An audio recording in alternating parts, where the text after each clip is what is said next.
Biarlah hanya nama Tuhan yang ditinggikan di atas seluruh bumi. Kami sungguh bersyukur melihat rancangan Tuhan bagi negeri kami, Indonesia. Kami bersyukur karena kami melihat bahwa rancangan Tuhan itu jauh lebih besar dari keadaan sulit yang menimpa kami, dari penderitaan, dari virus corona, dari apapun yang kami alami saat ini. Tidak ada satupun yang bisa menggagalkan rancangan Tuhan bagi negeri kami. Tuhan, kami sadar bahwa pandemi ini membawa kami kepada satu kebutuhan yang mendasar, yaitu Tuhan sendiri dan firman-Mu. Ketika kami sedang putus asa, ketika kami dalam kondisi yang penuh dengan ketakutan, cemas, sesungguhnya ya Tuhan, Engkaulah tempat sandaran kami satu-satunya. Tuhan, terima kasih di hari Minggu ini Engkau berikan kami kesempatan untuk kami boleh berdiam diri, mendengar sekali lagi Tuhan berbicara kepada kami. Karena itu Tuhan, kami menyerahkan waktu ini di dalam tangan Tuhan. Tuhan bekerja di hati setiap kami, menolong hamba firman yang lemah, terbatas dan berdosa ini, supaya dapat menyampaikan firman dengan jelas, dengan terang, dan nama Tuhanlah yang dimuliakan. Kami menyerahkan waktu ini sekali lagi ya Tuhan. Demi Kristus Sang Firman yang hidup kami berdoa. Amin. Shalom Bapak Ibu Saudara yang dikasihi Tuhan. Saya sungguh bersyukur boleh saat ini bersama-sama dengan Bapak Ibu. Walaupun kita secara virtual, kita bersyukur kita boleh menikmati waktu untuk kita boleh berdiam di hadapan Tuhan. Menikmati ibadah dari rumah masing-masing. Selamat Hari ulang tahun kemerdekaan yang ke-76 buat kita semua.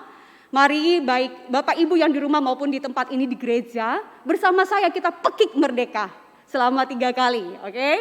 Ya, merdeka. Masih kurang semangat ya. Boleh sekali lagi ya. Merdeka.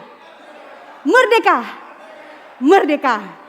Ya, selamat juga bagi Bapak Ibu Saudara yang sudah merdeka dari COVID ya, yang bersama saya untuk masa sekarang, saya katakan untuk sekarang kita sudah merdeka dari sakit, dari COVID. Bapak Ibu Saudara, selamat bagi kita yang disebut sebagai penyintas, karena tentu tidak mudah melewati masa-masa sakit, tidak mudah juga untuk melewati masa-masa duka bagi jemaat yang berduka kehilangan orang yang dikasihi, karena meninggal dunia, karena COVID ataupun juga karena sakit yang lain di masa pandemi ini. Bapak Ibu Saudara, mari kita membaca firman Tuhan. Kita melihat satu bagian firman Tuhan yang penting yang bisa menolong kita di tengah-tengah masa pandemi. Merdeka untuk melayani di masa pandemi.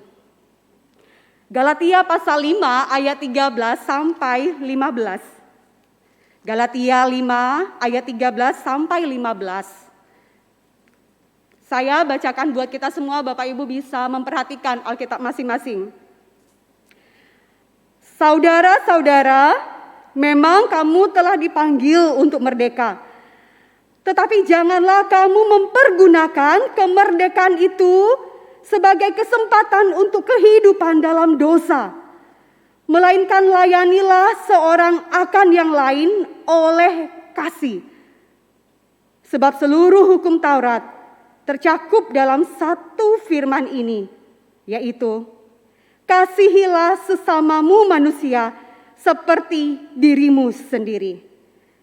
Tetapi jikalau kamu saling menggigit dan saling menelan, awaslah supaya jangan kamu saling membinasakan. Bapak Ibu Saudara, di tengah pandemi yang penuh dengan duka dan air mata, kita sering dikejutkan dengan berita-berita yang membuat kita miris, sedih, bahkan bisa marah. Bagaimana tidak Bapak Ibu? Di tengah kesulitan, penderitaan, banyak orang mengalami kesusahan, masih saja ada manusia yang mau memanfaatkan kesempatan di dalam kesempitan untuk kepentingan dirinya. Bapak Ibu Saudara, banyak terjadi penyalahgunaan bansos, bantuan sosial. Mabes Polri mencatat ada 107, Bapak Ibu ya, 107 penyalahgunaan bansos Itu terjadi pada September tahun lalu 2020. Dan di akhir tahun yang lalu itu tercatat Menteri Sosial sebagai tersangka juga penyalahgunaan bansos. Bapak Ibu Saudara, di tahun ini juga masih ada, nggak tobat-tobat ya, masih ada juga orang yang berani menggunakan uang negara, memanfaatkan hak orang lain, milik orang lain untuk kepentingan diri sendiri. Kejaksaan Negeri di Tangerang itu mengabarkan ada 2 orang pendamping PKH itu penerima keluarga harapan. Itu mereka korupsi uang tuh sampai 800 juta. Bayangkan kalau dikumpul tiap orang dipotong berapa ribu rupiah sampai berapa ratus orang, itu bisa banyak. Bapak Ibu Saudara, hal ini terjadi dan itu buat kita miris. Berita-berita yang sedemikian muncul. Kita baca di medsos, kita baca di televisi, kita lihat di televisi, dengar di radio, hal-hal yang seperti itu. Tetapi nih Bapak Ibu ya, masih ada juga di lain pihak yang bisa kita syukuri. Kenapa? Karena di samping itu ada juga berita yang baik. Berita yang baik di negeri kita karena ada orang-orang yang rela berkorban, membantu sesama manusia di tengah-tengah pandemi. Ada banyak informasi yang bisa kita dapatkan. Banyak contohnya Bapak Ibu di Jambi, ada pengusaha ya, Bob B. Dia seorang pengusaha yang kemudian merelakan hotel bintang 3-nya itu dipakai untuk orang-orang isoman. Dan tidak hanya itu, dia seorang YouTuber, dia juga kemudian memberikan secara gratis peti jenazah bagi mereka yang meninggal karena COVID. Ada juga ibu-ibu di Jakarta Bapak Ibu Saudara, yang kemudian memberikan ASI mereka buat bayi-bayi yang kehilangan mama mereka. Meninggal karena COVID atau karena mamanya sedang isoman. Ada juga di Semarang Bapak Ibu ya, banyak orang-orang yang rela hati, yang murah hati, yang mau membantu para isoman. Ada pengusaha bubur yang kemudian memberikan bubur itu secara gratis bagi para isoman. Banyak lagi, kita bisa lihat kemudian di Jabar, Jawa Barat, itu juga ada yayasan yang kemudian memberikan makanan, paket makanan, sampai disebut rantang kasih ya. Bapak Ibu Saudara, banyak. Termasuk juga tren yang ada saat ini.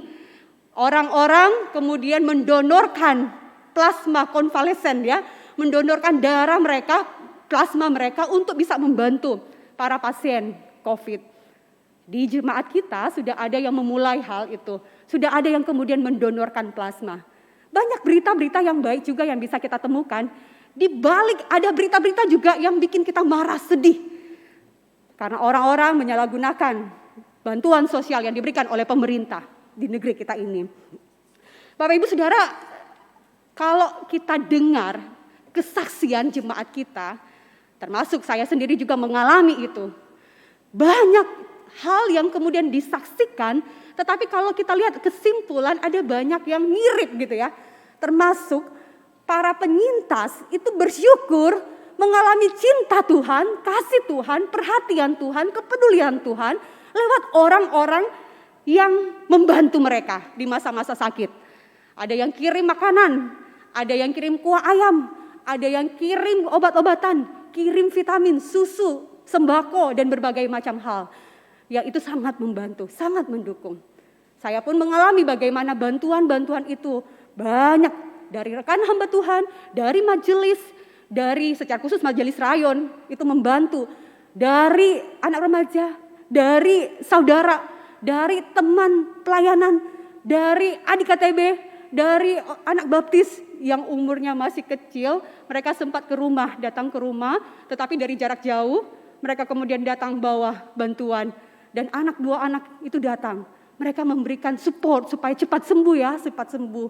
Nani cepat sembuh dari sakit. Bapak Ibu Saudara, Bapak Ibu pasti punya pengalaman masing-masing. Mengalami bagaimana Tuhan menolong lewat kehadiran orang-orang ini.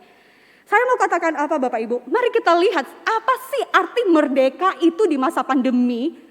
Bapak Ibu mungkin punya definisi masing-masing. Tetapi mari kita lihat apa kata Alkitab. ayat yang kita bacakan tadi Bapak Ibu ya. Ibrani pasal 5 ayat 13 sampai 15. Yang pertama, orang percaya itu dipanggil untuk merdeka. Bapak Ibu Saudara, ketika Paulus berkata kamu telah dipanggil untuk merdeka. Bapak Ibu, ini adalah restatement atau pernyataan kembali Paulus dari ayatnya yang pertama. Jadi ini sebuah penegasan. Pasal 5 ayat yang pertama berbicara hal ini. Kristus telah memerdekakan kita. Kristus telah memerdekakan kita. Jadi yang memanggil kita merdeka adalah Kristus. Kristus yang telah memanggil kita merdeka. Semua yang telah menerima Kristus di dalam iman itu adalah orang merdeka. Orang merdeka. Merdeka dari apa? Bapak Ibu Saudara, tentu merdeka ini tidak sempit. Tetapi merdeka ini bicara tentang merdeka dari jajahan hukuman dosa. Merdeka dari setan. Merdeka dari hukuman Allah. Merdeka dari hati nurani yang menuduh. Kita menjadi orang-orang merdeka karena Kristus. Bapak Ibu Saudara, ada dua ekstrim yang terjadi. Ketika bicara tentang kemerdekaan, orang Kristen bisa jatuh pada dua ekstrim. Pertama itu bicara tentang legalisme. Ekstrim yang pertama itu legalis, menjadi orang yang legalis. Artinya apa? Ada orang yang sudah dimerdekakan, tetapi mau jatuh kembali kepada hukum Taurat. Mau menghambakan diri lagi kepada hukum Taurat. Dan inilah yang dianjurkan oleh para pengajar Yudais. Orang-orang yang ada dalam ekstrim ini tidak menggunakan kemerdekaan mereka dengan sebaik mungkin. Tetapi mereka menjatuhkan diri lagi kepada perhambaan Taurat. Mereka sudah menerima penebusan di dalam Kristus melalui iman. Tetapi mereka kembali jatuh pada aturan sunat, kepada aturan hari raya dan berbagai aturan-aturan yang lain. Nah, ekstrim yang kedua Bapak Ibu, itu bicara tentang kaum libertinisme. Nah, ini bicara tentang paham kebebasan. Tetapi kebebasan ini adalah kebebasan yang tidak bertanggung jawab, yang begitu brutal, yang sembarangan, yang tidak ada pengendalian diri, tidak mengenal toleransi, dan lain-lain. Bapak Ibu Saudara, hal ini tentu melahirkan agresi yang seperti ini. Kalau kita lihat rumusan selamat bagi orang-orang legalitas, itu adalah iman plus perbuatan baik sama dengan selamat. Atau iman plus ketaatan itu sama dengan selamat. Ini rumusan selamat bagi orang-orang legalis. Jadi tidak cukup dengan iman, harus ada plus perbuatan baik atau ketaatan kepada Taurat, baru bisa selamat. Tetapi di satu sisi libertinitas ini adalah ekstrim yang sebaliknya. Nggak perlulah yang namanya perbuatan baik. Iman selamat selesai. Jadi ketaatan itu tidak punya kaitan apa-apa. Nah Bapak Ibu, ini dua hal ekstrim yang salah. Nah Alkitab sendiri menyatakan seperti ini Bapak Ibu ya. Iman itu rumusannya sama dengan selamat plus ketaatan. Jadi iman itu sama dengan selamat, tapi plus ketaatan. Jangan putar ya, selamat sama dengan iman plus ketaatan. Perhatikan baik-baik rumusannya. Iman sama dengan selamat plus ketaatan. Jadi hanya iman kepada Kristus yang kemudian itu bisa menyelamatkan. Tetapi iman yang sejati itu berbuah ketaatan kepada Allah. Itulah yang diajarkan oleh Alkitab. Bapak Ibu Saudara, John Stott mengatakan seperti ini. Kemerdekaan Kristen adalah kebebasan dari dosa. Bukan kebebasan untuk berbuat dosa. Saya garis bawahi kata dari dan untuk. Kemerdekaan Kristen itu adalah kebebasan dari dosa, bukan untuk berbuat dosa. Bapak Ibu Saudara, ketika kita menjiwai hal ini, orang percaya itu dipanggil merdeka, merdeka dari dosa. Merdeka untuk kemudian berbuat kebaikan. Merdeka kemudian untuk mengalami apa artinya penyerahan diri sepenuhnya kepada Kristus. Hidup yang dipimpin oleh Roh Kudus. Saudara, kemerdekaan sejati itu memang hanya di dalam Kristus. Dan menyerah pada kendali Roh Kudus di dalam hidup. Jikalau tidak Bapak Ibu, kita tidak akan mengalami apa artinya kemerdekaan sejati. Dan hal ini yang harusnya kita bawa di dalam kehidupan sekarang. Di masa pandemi. Saya melakukan wawancara kepada remaja. Bapak Ibu Saudara, saya tanya kepada remaja, apa arti merdeka di tengah pandemi buat kamu? Bapak Ibu, saya menemukan jawaban yang menarik ya. Sederhana, kreatif, tetapi dalam, dan itu sangat menginspirasi ya. Mari kita perhatikan ada beberapa hal yang kemudian saya bisa bagikan. Nih, ini anak-anak SMP nih ya, jawab. Nih Michelle Nasi, dia jawab begini. Apa sih arti merdeka di masa pandemi? Ini saya sudah izin ke mereka. Bisa nggak ya? Contoh, sampaikan nih di khotbah pendapat kalian. Oh boleh contoh, silakan ya. Nah, nih dikatakan, sikap kita semua nih, satu orang jawab dulu ya. Sikap kita semua dalam menanggapi pandemi ini dengan baik. Dan terus berjuang demi negara sendiri. Meskipun memiliki keterbatasan. Karena pandemi. Jadi kita harus usahakan melakukan hal-hal positif yang dapat membuat negara sendiri maju dengan memperhatikan protokol kesehatan. Saya tidak duga ya Bapak Ibu jawabannya panjang juga ya. Jadi remaja bisa memberikan gambaran seperti itu. Usahakan melakukan hal-hal positif yang dapat membuat negara sendiri maju dengan memperhatikan protokol kesehatan. Nah ini ada jawaban yang singkat-singkat tetapi dalam ya. Apa sih arti merdeka di tengah pandemi? Tidak goyah dan bebas dari ketakutan. Saudara, saya tahu kita semua sebagian besar itu penuh dengan ketakutan bukan? Tetapi dikatakan kalau merdeka itu tidak takut, bebas dari ketakutan. Wah ini remaja nih yang ngomong ya. Baru ada lagi satu remaja nih, Kailin Sompi, mamanya di sini. Nah dikatakan seperti ini. Mengenang para pahlawan yang berjuang untuk Indonesia dan kami sebagai bangsa berjuang untuk menyelesaikan pandemi ini. Jadi katanya masih ada perjuangan yang harus dilakukan, diselesaikan di masa pandemi ini. Itulah arti merdeka. Ada lagi pendapat lain Bapak Ibu. Ini kelas 7, masih SMP kelas 7, Reno Pongarang, dia katakan begini. Apa sih arti merdeka di masa pandemi? Untuk menjadikannya sebagai optimisme, bahasa tinggi, bahasa tingkat dewan ya.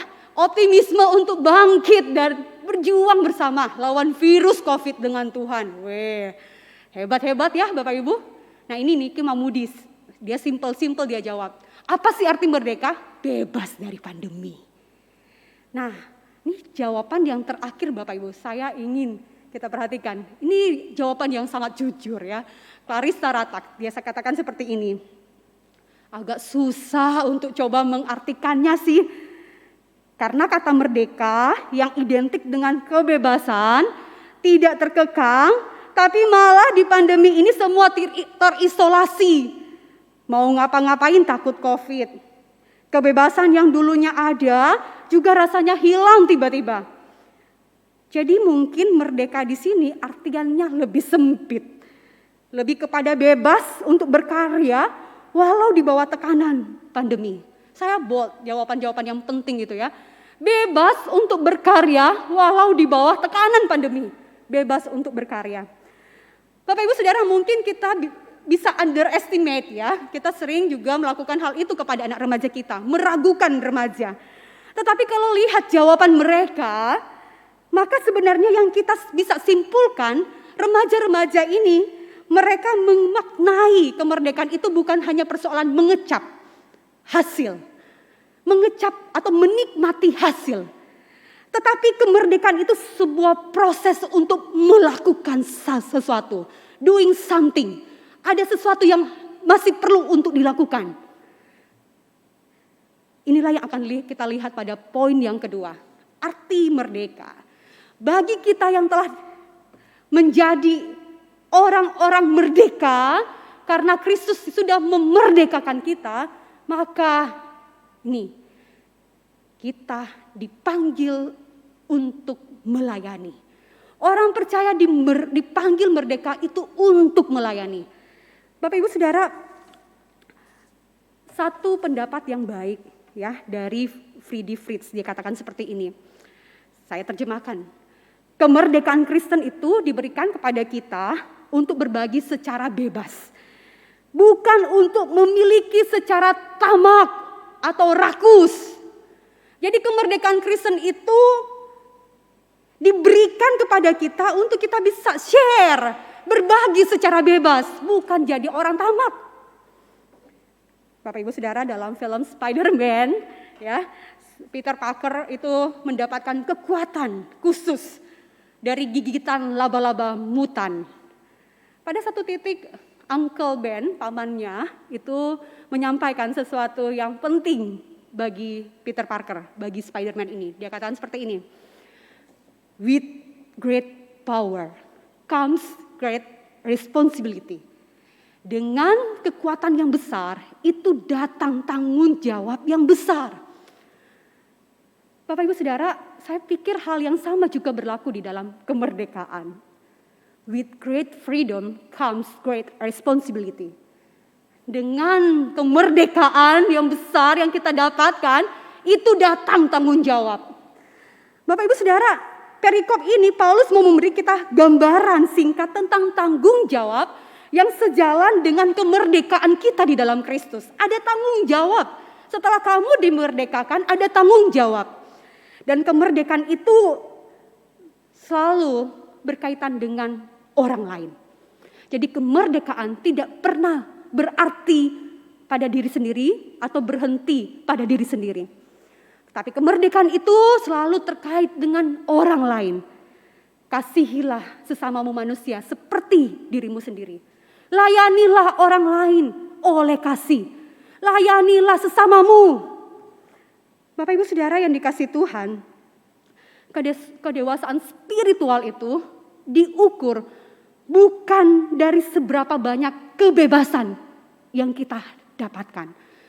Saya ulangi, kebebasan spiritual itu tidak diukur dari seberapa banyak kebebasan yang kita ambil.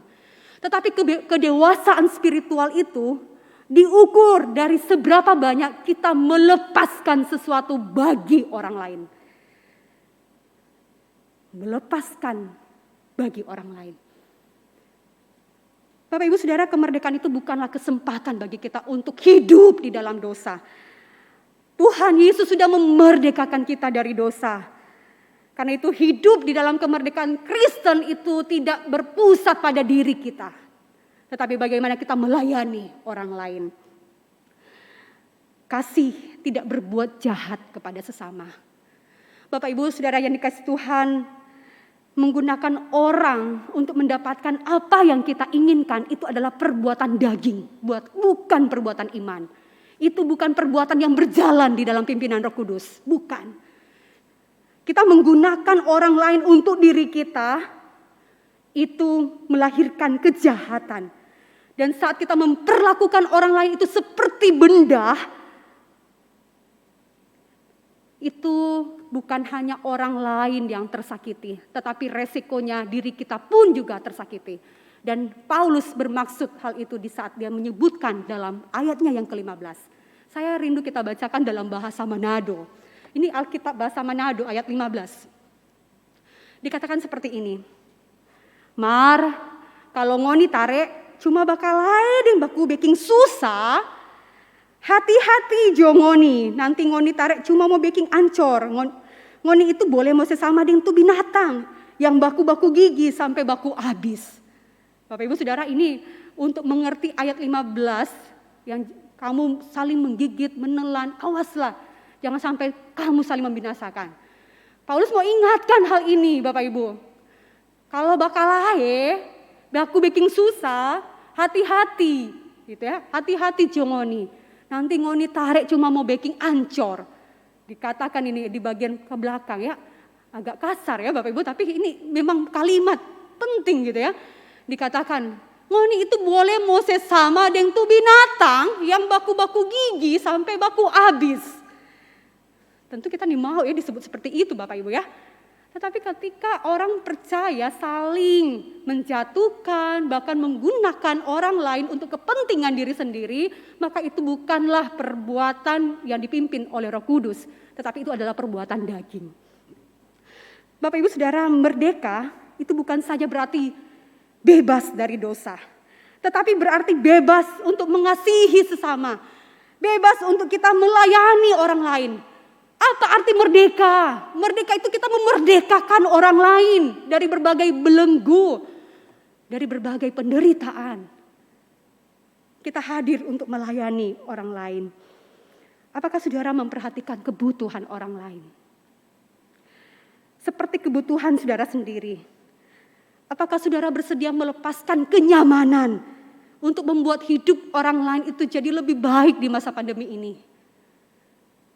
Bapak Ibu Saudara, saya mau cerita bulan lalu ketika bulan Juli itu kasus COVID naik, meningkat di kota Manado. Saya dan suami itu sudah membatasi mobilitas. Ada 2 undangan pernikahan dari adik pelayanan yang dekat, sebenarnya sangat dekat. Itu pelayanan perkantas undang untuk acara pernikahan di bulan Juli, ada 2 orang. Tapi kami kemudian bergumul memutuskan untuk tidak pergi. Tidak pergi, karena apa? Karena di rumah kami tahu ada orang tua yang sudah lansia.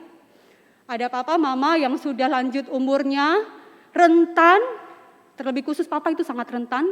Kenapa? Karena papa itu masih punya rutinitas pergi ke toko. Tiap hari pergi ke toko. Terus papa juga rentan karena papa itu komorbid. Papa juga rentan karena papa nggak mau divaksin. Jadi nggak divaksin. Jadi ketika tidak mau divaksin, menurut penuturan adik ipar saya, itu katanya papa terpengaruh hoax. Ada bapak-bapak datang di toko, terus kasih tahu, kalau mau vaksin nanti mau jadi begini, mau jadi begitu. Aduh, ada yang mati komang, ada yang begini, terjadi begini. Bapak Ibu Saudara, akhirnya papa jadi takut dan memutuskan untuk tidak divaksin. Padahal kami sudah dorong-dorong untuk vaksin.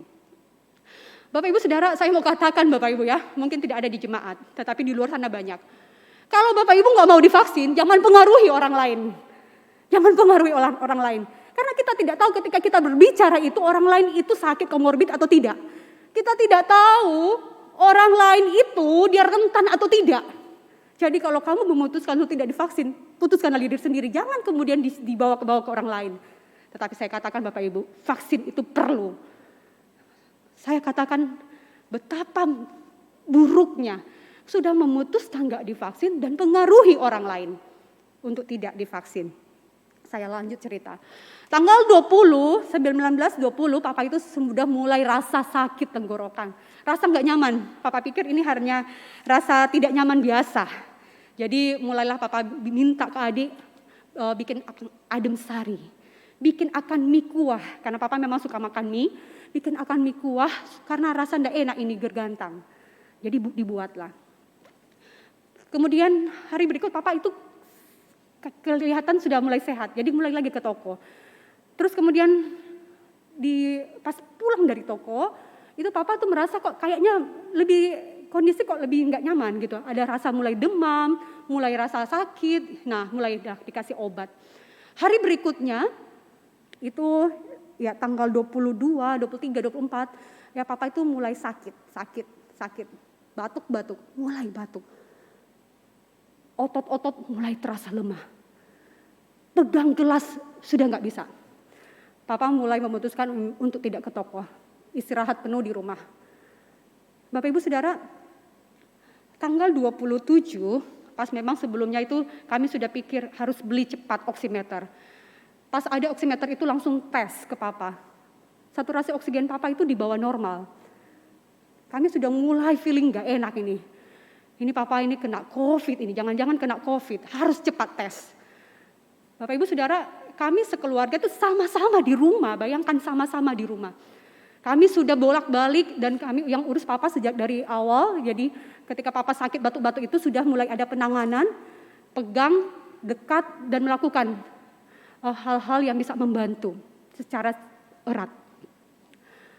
Pas tes itu saturasi oksigen turun, kami pergi swab dan hasilnya positif.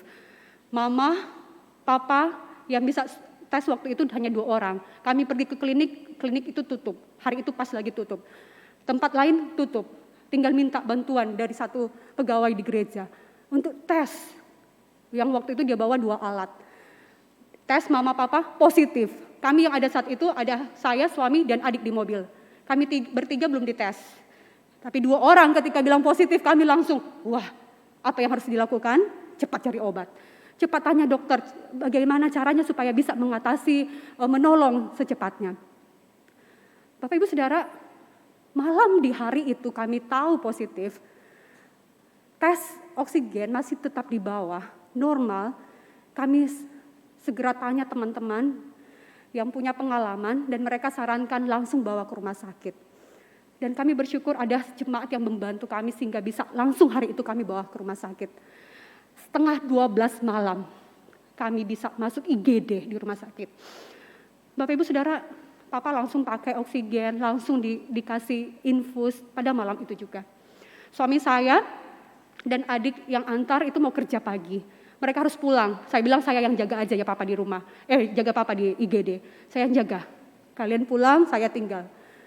Besok hari, bersyukur suami punya kantor itu memfasilitasi untuk bisa swab. Jadi kami sekeluarga yang belum swab, itu di swab lagi. Suami, 2 adik ipar, itu semuanya positif. Saya waktu itu dites, saya hasilnya tuh negatif. Waktu saya lihat hasil negatif Bapak Ibu, saya bilang mustahil. Mustahil saya itu negatif. Kenapa? Saya bukan berharap saya dapat sakit COVID, bukan. Tetapi intensitas di rumah itu sama dengan mereka. Sehari-hari kontak erat dengan Papa itu sama dengan mereka. Saya juga bahkan masuk di sarangnya COVID. Nginap di rumah sakit. Bagi saya ini tinggal tunggu waktu. Saya hanya bisa berserah, Tuhan tolong. Apapun itu Tuhan tolong. Bapak Ibu Saudara, pada hari Minggu tanggal 1 Agustus. Bapak Ibu Saudara, sebelumnya saya sudah merasa nggak enak. Nah hari Minggu itu saya bilang sama keluarga, yuk kita ke rumah sakit. Saya rasa nggak enak. Kenapa? Karena Papa itu nggak bisa pegang handphone, nggak bisa kontak. Jadi secara psikososial itu punya dampak buruk ya. Saya tahu dia tidak bisa berinteraksi dengan yang lain. Sudah minta tolong dokter, minta tolong supaya bisa ketemu. Tetapi kalau sudah di kamar katanya nggak bisa ketemu keluarga. Saya bilang yuk kita ke rumah sakit. Saya, suami dan adik ipar 1 yang perempuan pergi ke rumah sakit. Singkat cerita Bapak Ibu, ketika di rumah sakit kami itu niat mau membawa barang. Tetapi juga sebenarnya saya tahu saya pengen ketemu Papa. Saya pengen hiburkan dia, Papa tolong, Papa nggak sendiri. Jadi ketika bisa lihat wajah kami, mungkin dia bisa senang gitu. Masuk dan memang pada waktu itu entah bagaimana bisa masuk ke kamar. Tetapi Bapak Ibu, pas mau masuk di kamar itu, koper Papa itu ada di muka. Kami masuk di dalam kamar, Papanya tidak ada. Papanya sudah pindah kamar.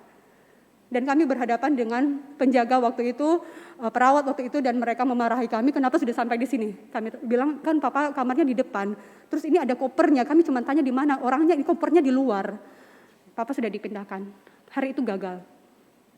Bapak Ibu Saudara, malam itu saya cuma berdoa, Tuhan tolong Papa. Tolong dia karena kami tidak berdaya. Kami tidak bisa berjumpa, sama sekali nggak bisa berjumpa. Tapi Tuhan biarlah Engkau yang menjumpai dia di kamarnya. Menjumpai dia di malam gelapnya. Menjumpai dia di saat dia bergumul dengan sakitnya. Tuhan tolong supaya dia berjumpa dengan nama Yesus. Dengan nama yang pernah dia dengar waktu Christmas Carol. Waktu orang-orang datang.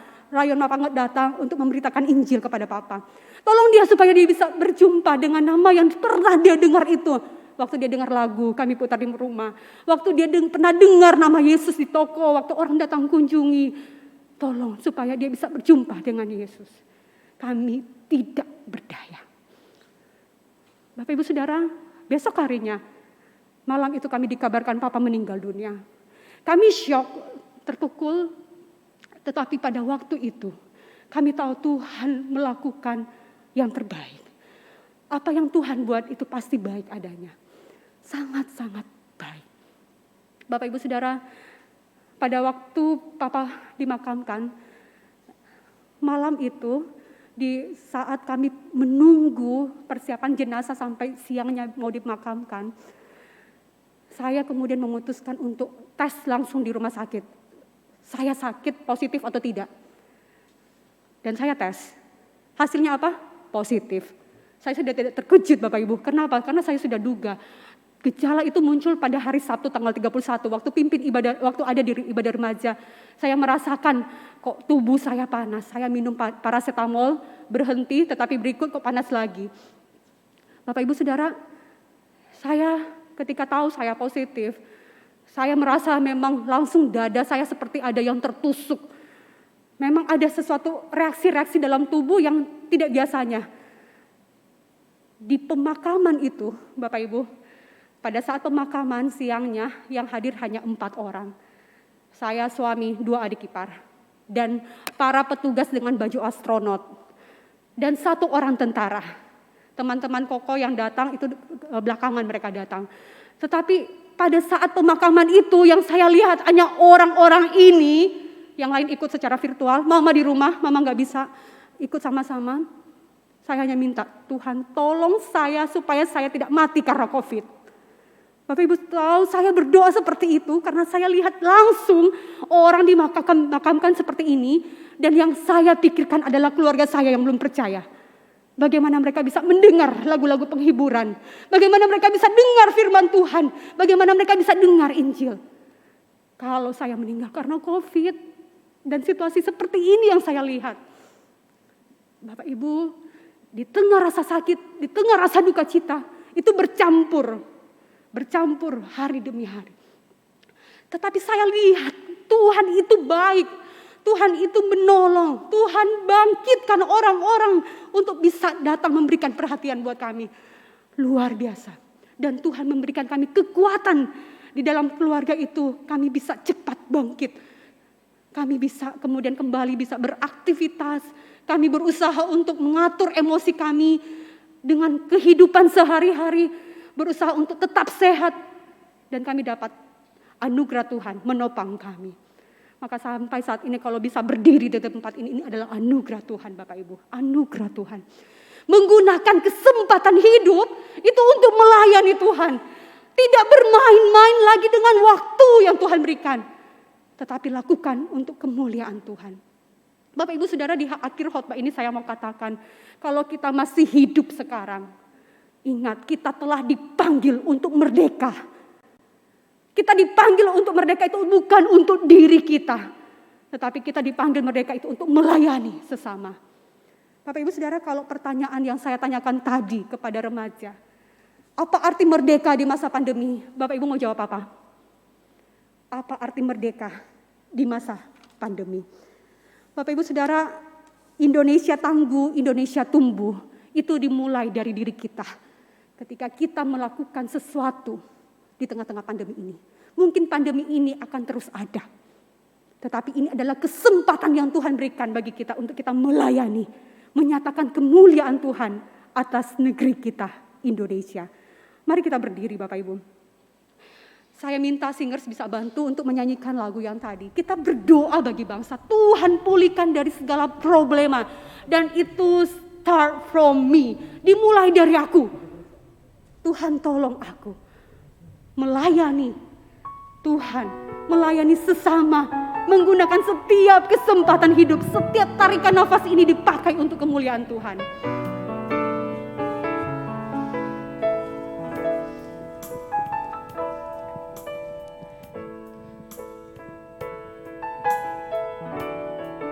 Biarlah ini menjadi doa kita.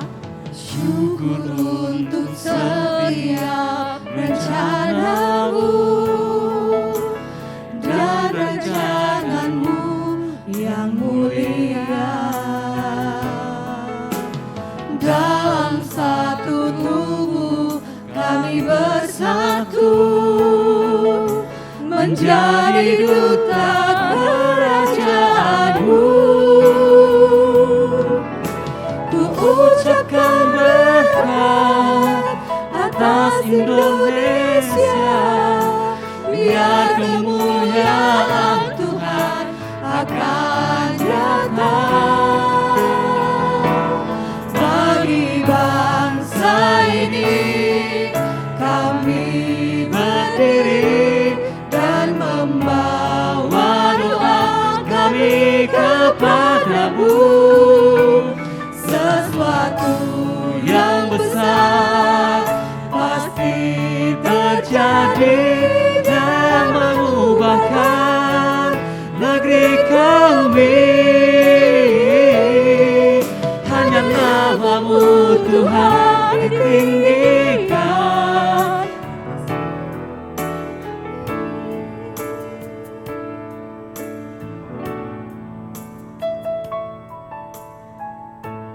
Mari Bapak Ibu, di kesempatan ini kita berdoa secara pribadi. Kita datang di hadapan Tuhan. Kita katakan, Tuhan, ini aku. Kalau Engkau berikan aku kesempatan hidup, tolonglah aku supaya bisa menggunakan kesempatan aku hidup dan juga kesempatan aku yang sudah menjadi orang merdeka. Merdeka dari jajahan dosa, merdeka dari jajahan setan, merdeka dari murka Allah, merdeka dari hati nurani yang menuduh, untuk dipakai melayani sesama. Berikan mata yang jeli untuk melihat kebutuhan orang di sekitar. Tuhan, tolong aku.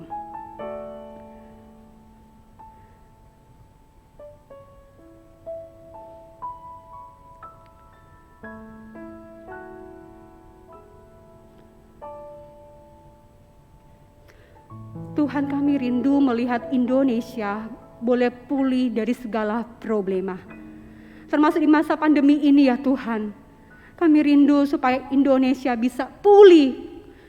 Kota kami tercinta ini bisa pulih. Dan Tuhan tolong kami.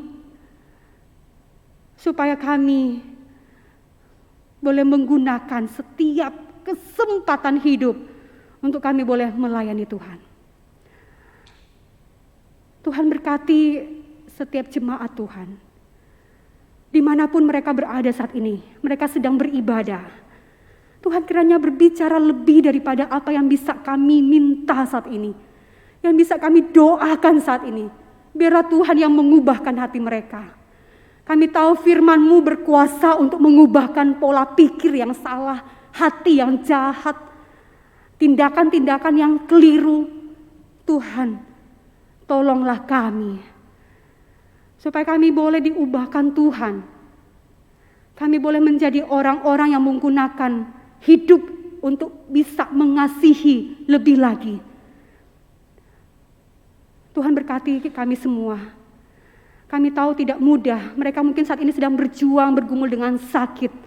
Tuhan, kiranya Engkau yang pulihkan. Dan Engkau sendiri yang berbicara dalam hati mereka. Sehingga mereka juga boleh melihat ini sebagai kesempatan bagi mereka untuk melayani Tuhan walaupun dalam kesulitan. Tuhan, terima kasih untuk berita firman. Biarlah Tuhan yang mengubahkan dan memulihkan setiap kami. Kami membawa negeri kami Indonesia hanya kepada Kristus Tuhan kami yang hidup. Amin.